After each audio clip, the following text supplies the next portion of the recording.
El fútbol tiene superestrellas como lo es Messi, Pelé.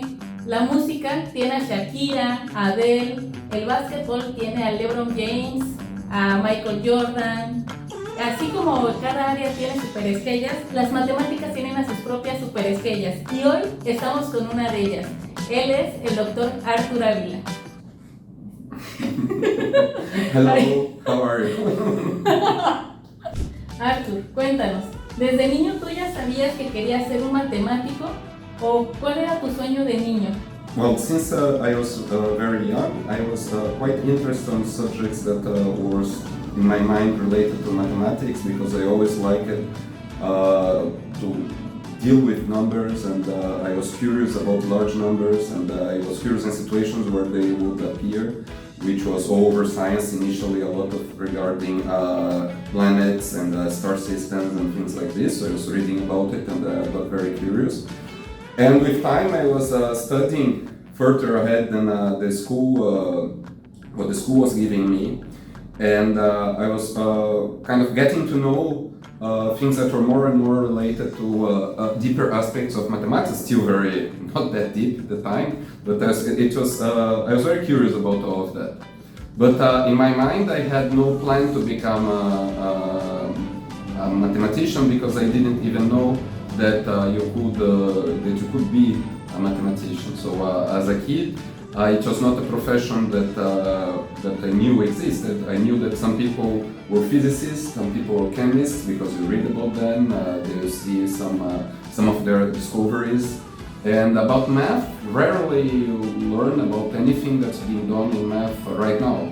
Right? So we don't have those kind of exposition to Einstein or the discoveries of like in biology of the DNA and so on. So even the school program, it stops very early in math. Like it goes much more recent subjects in chemistry, physics, biology and so on. So I didn't think of math as something that was happening and that I could work on. Fortunately, with time, I got to discover that you could be a mathematician and I started working towards it. Ok, bueno, también dentro de tu historia, tú fuiste medallista olímpico internacional en matemáticas. ¿Qué fue lo que te motivó a participar en ellas? Actually, it's very connected to how I eventually became a mathematician because in school, there was one moment where a professor mentioned that there existed this thing as a mathematical Olympiad. I never heard about that, and asked some of us to participate. I went there without knowing anything about it, and I found the problems very challenging. It was much different from everything that I was dealing with at that moment, and it made me concentrate my efforts at that stage to try to really go well, because initially I didn't go so well and I was challenged by that and I wanted to try harder. So for a few years I was really concentrated on trying to go well in the Olympiad system. And it had the great advantage for me that through the Olympiads I got connected to mathematicians actually, because in Brazil Olympiads was sponsored at that time, and it still is, by the largest, the most important mathematics institution here, it's IMPA.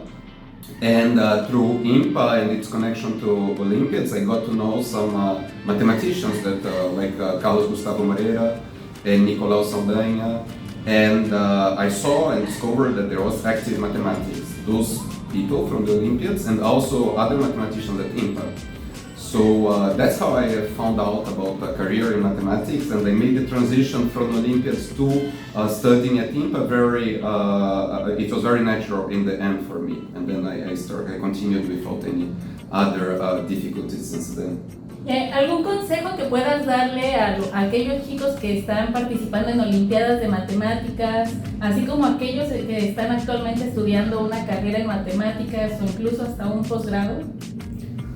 Well, it's difficult to give particular advice because the situation of each person will be quite different. There are many ways to approach mathematics. There are many ways to do mathematics. And you shouldn't try to kind of follow a specific path. Like even you see some very different examples of success. of people that can be kind of role models as mathematicians, but still you have to find your own way in the end. So, but there are a few general things. First, that in the end, math as a researcher and so on will be very different from our activity as in the Olympiads. Like you have a much longer time frame, and then is a much lower success rate as well. Even the most successful researchers will spend a long time without getting anywhere on the problems, and most of the problems they will not ever get close to the solution. So you have to get used to kind of really thinking about problems and not trying to get anything solved fast. You have to really get used to thinking slowly about the problem. So that's normally necessary. You need to learn to approach questions that it might not have a solution, so you have always doubt about what it makes sense. When you get a question in your Olympic exam, you know there is a solution. It makes life easier, actually. So you have a lot of uncertainty. You have to know that it's not always solving problems. You have to be able to ask questions as well. So you have to get intimate with the kind of subject matter that you're dealing with, so that you get really curious about what are those things that you're working on, because those things have relations that are being discovered, and you're going to be part of this discovery, and you have to find your path within this universe, and you have to kind of put your objectives, and sometimes you have to ask the questions that you or other people will solve. So it will be a very different experience. You're going to sometimes be using your expertise that you're developing now with your Olympiad exams, but it will not just be that. So there will be a transition that can be hard, and but you can try. In the end, it can be very fulfilling. And I like, after I learned how to do research and so on, I find it much better than doing the Olympiad exams. I still find them quite fun, but it's quite a different level. Como muchos sabemos, Artur Avila es un medallista Fields, de hecho, el primero latinoamericano. Y yo le quiero hacer una pregunta, te voy a hacer una pregunta que todos los matemáticos nos hacemos y que es como lo que a todos nos llama la atención saber, ¿no? ¿Cómo hacerle para ganar una medalla Fields? Well, I guess that the first thing is that you don't try to get Fields medal. That should not be an objective at all. When you're starting, like in math, your goal is not to get any medals or recognitions. You're not in a competition necessarily with others. You are competing against unsolvable problems, possibly, and sometimes very hard problems that nobody knows how to solve, and you're trying to get your contribution, trying to understand things better.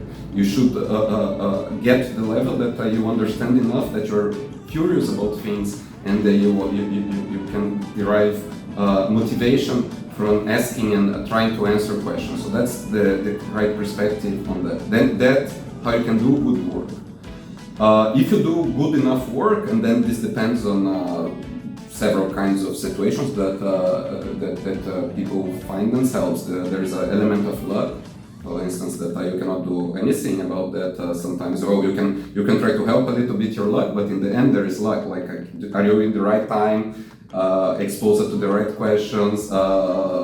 Sometimes things just by chance you don't get what other people could get.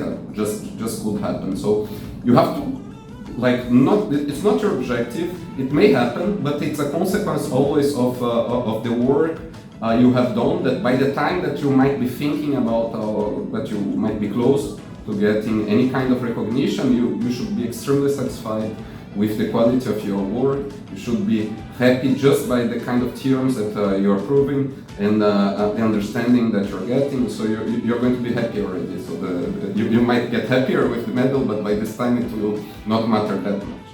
Pues muchas gracias, Artur, por este tiempo, por tu participación, por contestarnos estas preguntas que a muchos nos llama la atención saber de ti.